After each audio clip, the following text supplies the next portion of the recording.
Ça va? Très bien, ouais, très bien. On est vendredi, tout se passe bien. Juste pour information, on diffuse du coup le live sur Facebook aujourd'hui et également sur Instagram, sur le compte Vue du Web évidemment.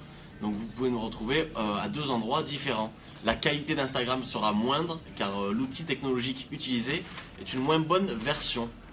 Voilà, je vous le dis pour éviter tout commentaire négatif, c'est normal. De quoi on parle aujourd'hui? On parle de réseaux sociaux, de trafic web également. On le sait tous, aujourd'hui les réseaux sociaux ont une part importante dans le trafic web d'un site. C'est-à-dire que justement, ça fait partie, alors ça va dépendre après de la stratégie du site web, mais c'est souvent la deuxième, troisième source de trafic sur un site. Pour certains, c'est la première, je pense à Minute Buzz, un gros site de médias destiné à une cible très jeune qui a changé sa stratégie l'année dernière pour en faire la première source de trafic, les réseaux sociaux.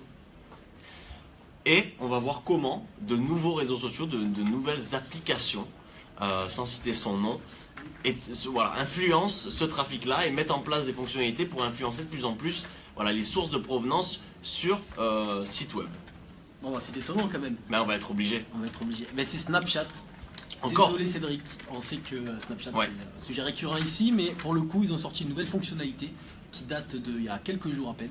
Ça s'appelle Pay Per Click. Exactement, ouais, c'est ça, Pay Per Click. Qu'est-ce que c'est?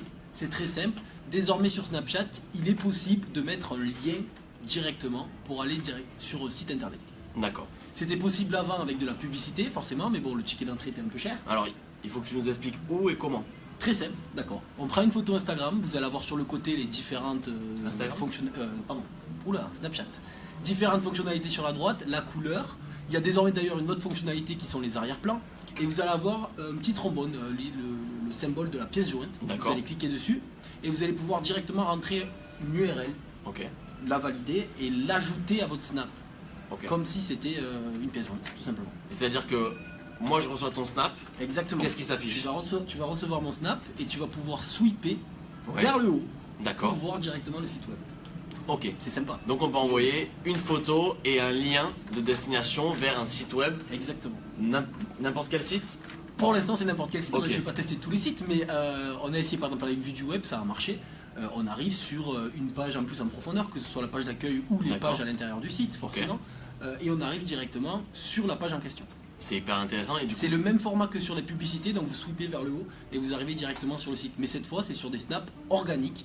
Plus besoin de faire la publicité pour renvoyer sur le site internet. Et c'est disponible à tout le monde ou les comptes pro ou... C'est disponible à tout le monde. C'est une exclusivité mondiale. Très bien. Et c'est désormais possible donc d'aller sur internet, d'aller sur un site web avec Snapchat. On a regardé, on a décortiqué un peu sur Analytics pour savoir justement la source d'acquisition. Vu que c'était une nouvelle fonctionnalité, on voulait savoir si tout simplement Analytics avait suivi le pas.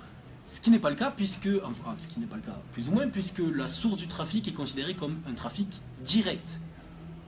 D'accord. Et pas un trafic, un canal d'acquisition qui vient du social media, du social, mais il vient en direct. Voilà, tout simplement. Donc il faudra faire attention. Si jamais vous voulez rentrer dans une stratégie Snapchat pour acquérir des visiteurs, des sessions, il vous faudra regarder la partie directe. Alors on sait que la partie directe, c'est un peu compliqué de trouver forcément du coup, le canal d'acquisition. Mais peut-être qu'Analytics, dans les prochains jours, voire les prochains mois, va essayer de décortiquer ce trafic pour proposer la source d'acquisition de Snapchat. C'est certain. Là, je pense qu'effectivement, ça rentre dans la catégorie directe parce que c'est tout nouveau. Il n'y a pas eu encore justement ce boulot d'analyse d'Analytics pour retracer la source de provenance et donc Snapchat en tant que réseau social. Et justement, j'en profite, Snapchat qui maintenant, encore une fois on le rappelle, on peut amener quelqu'un sur un site internet. Chose qui n'est pas faite sur Instagram, puisque Instagram, seulement un lien est disponible, c'est dans la bio directement, et aussi sur les stories de plus de 10 000 abonnés. Exactement. Sur les membres avec plus de 10 000 abonnés, on peut renvoyer sur un site internet. Actuellement, ceux qui ont moins de 10 000 abonnés, comme toi Arnaud, je sais, je te suis tous les jours, tu ne peux pas envoyer sur un site internet sur une photo très simple. Sur Instagram. Donc, certains réseaux sociaux arrivent à prendre le pas pour essayer d'acquérir des visiteurs, d'autres non, à l'image d'Instagram. C'est tout simplement la guerre entre les deux. On pense que voilà, ça va être féroce dans les jours à venir. Ok, et en fait c'est hyper important parce que ça veut dire qu'il y a plein de marques, il y a plein de comptes qui vont pouvoir justement renvoyer vers leur site web, renvoyer vers des pages de destination qui sont voulues. On va pouvoir adapter le contenu justement aux liens qu'on insère dans ses publications.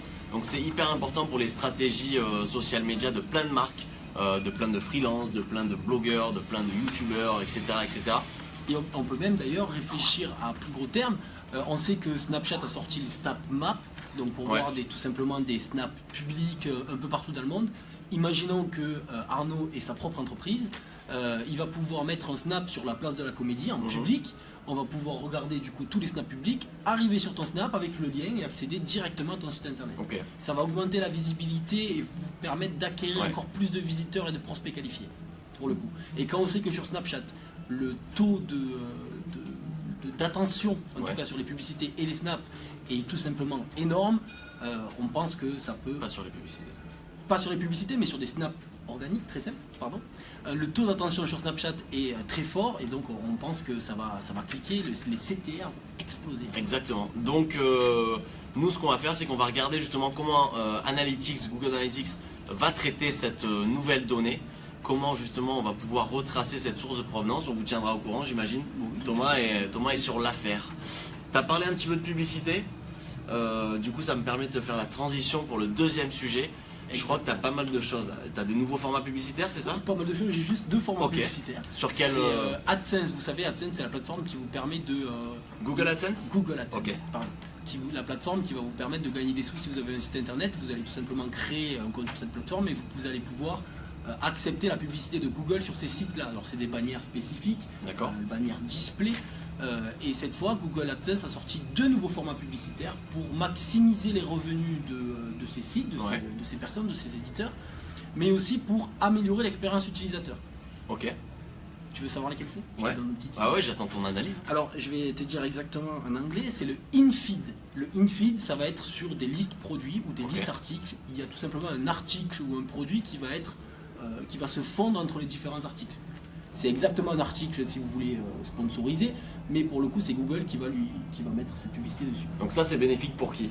C'est bénéfique et pour les éditeurs parce que c'est pas de la publicité très intrusive à la limite puisque c'est directement intégré dans les propositions d'articles. Il y aura juste un article sponsorisé et c'est spécifique aussi au niveau de l'éditeur puisque forcément c'est pas une publicité trop agressive et l'utilisateur va pouvoir cliquer plus facilement. Donc ça c'est le in-feed. Premier format. Bien entendu, le format, les images, le texte va se fondre dans la charte graphique du site, encore une fois, donc ça va être encore plus sympa. Le deuxième format publicitaire, c'est le in-article, tout simplement un article qui va être sponsorisé dans l'article in. D'accord. Dans un article, vous allez scroller, vous allez voir un article qui va vous être poussé, et c'est un article ou un produit lié à notre site. Ça vient de sortir ces 2 nouveaux formats? Ça vient de sortir il y a quelques jours. Donc on va guetter l'utilisation. Il y a Charline Couillot. Oui, on a un commentaire sur Instagram, parce que vous savez, on est en live sur les deux réseaux. Et on a Charline Couillot, une partenaire de vidéo, voilà, qui nous demande pourquoi on ne fait pas la vidéo à la plage. On s'est un petit peu avancé cette semaine. Exactement. Voilà, on a un peu teasé une vidéo, un live à la plage. Alors ça sera pas ce vendredi, effectivement, Charline.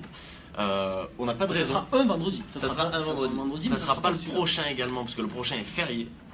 Mais voilà, avant août, je pense qu'on aura notre live sur une des plages de Montpellier. Choisissez laquelle d'ailleurs. Voilà, si vous choisissez quelle plage et on ira sur la plage que vous voulez. Ça peut être si possible à Montpellier.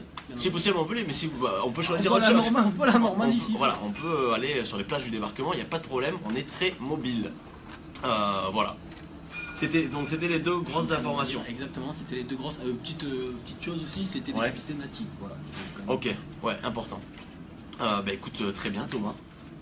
On a fait le tour du coup pour cette semaine. On a fait le tour. Tu veux commencer le tour ici? Non, donc voilà, à guetter sur Snapchat, mettez des liens, analysez un petit peu ce trafic-là, comment ça réagit. Nous aussi on va guetter ça, on pourra en reparler tous ensemble autour d'un prochain live. Merci à tous. Merci à toi. Merci Thomas. Allez, bonne fin de semaine, bon week-end, à très bientôt.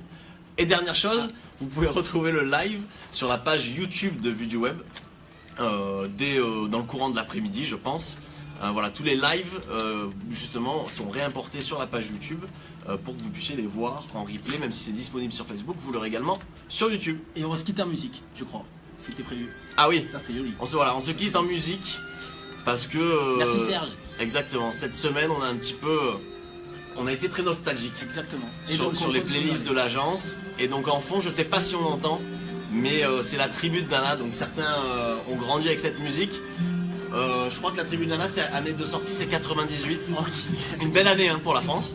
Donc voilà, c'est très générationnel. Certains, c'est voilà, petit clin d'œil à notre génération. On vous attend, Mano. Exactement. Allez, à très bientôt. Bonne fin de semaine. Bye.